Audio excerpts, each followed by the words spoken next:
You're watching Public Comment every Thursdays at 8 a.m. The live stream. Detroit is different in Bridge Detroit. Local politics of Detroit.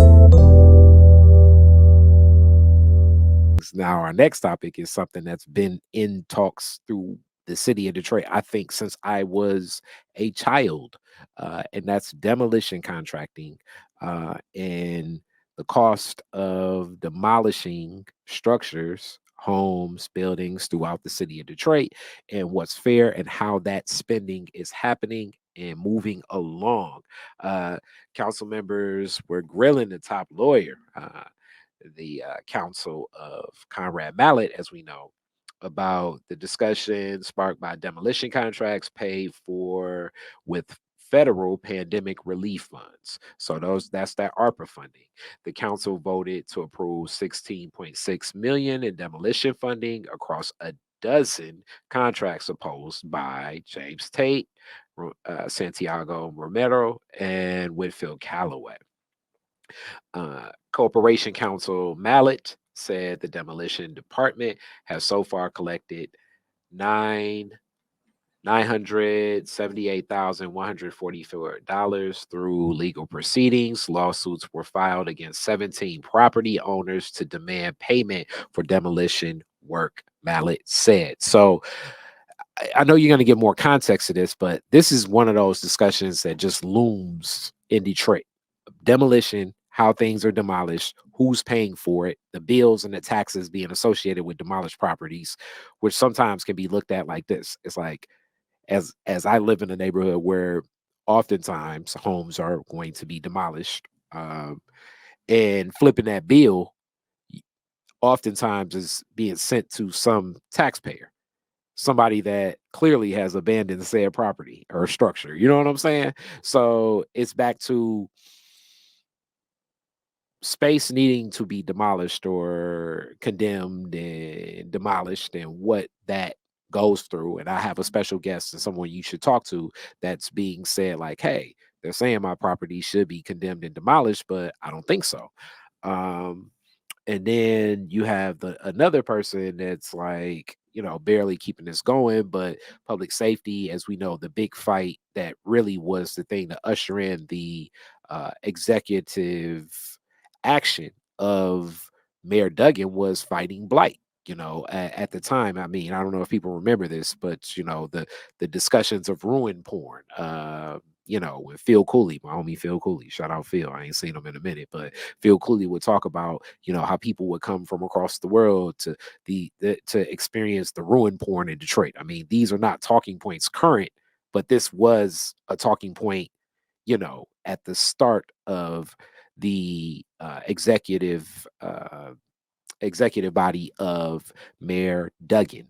And what's happening, the money spent on demolishing structures and where is it going, all through the shadows of bankruptcy. Like, this has been like a hot button topic. And it even kind of goes back to Mayor Kilpatrick and Mayor Archer.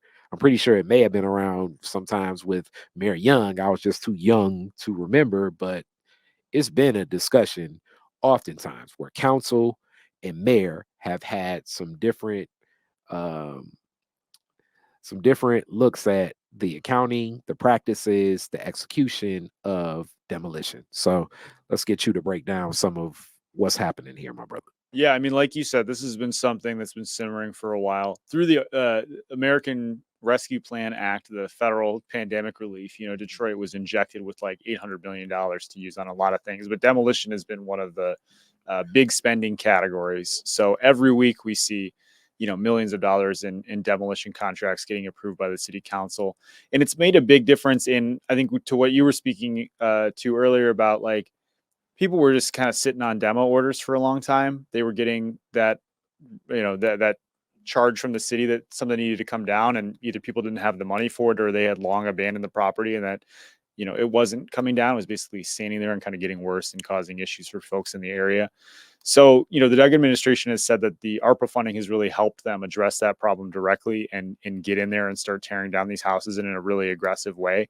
Council, and particularly Tate, Whitfield, Calloway, and Santiago-Romero, who voted against these contracts, are looking for more accountability of like, are we going to get what are we doing about the owners of this property? Like, are they going to have to ever be uh, Accountable. accountable and pay for basically the subsidizing demolition? All of the not all these contracts were privately owned, I should say. Some of them were publicly owned. I don't have a Yeah. breakdown in there, but out of that 16 million, But let's be clear. If it is a publicly owned property, people are still chances paying are for it. at one point in time it was seized and it was private and then it was seized. You know what I'm saying? So Yeah, it's like yeah. it I mean, the city is getting yeah. ownership of property right now through legal proceedings with, Mhm. they're suing property owners that own blight and they're getting control of those properties and then they're demolishing it. So that's a good point. And then that becomes tough. But even like the story we ran and we're speaking about last week, that this was the year that more properties ended up from the tax rolls back in the coffers, because people weren't able to meet the timeline of repairs. And going back to like even the home repair program, like so much of this stuff is so interconnected because the the it's always, I shouldn't say like it, demolition is a lot easier than construction, obviously, especially if we're constructing and rehabbing something. Mhm. If we're constructing and rehabbing something, the cost, the time, the intentionality, it takes a different type of persistence. And this also reframes where people say, okay, it's not enough housing. Like so many of these issues, I feel like the more we do public comment, I feel like it's a game of Sim City where it's like, damn, you know what I'm saying? Well, okay.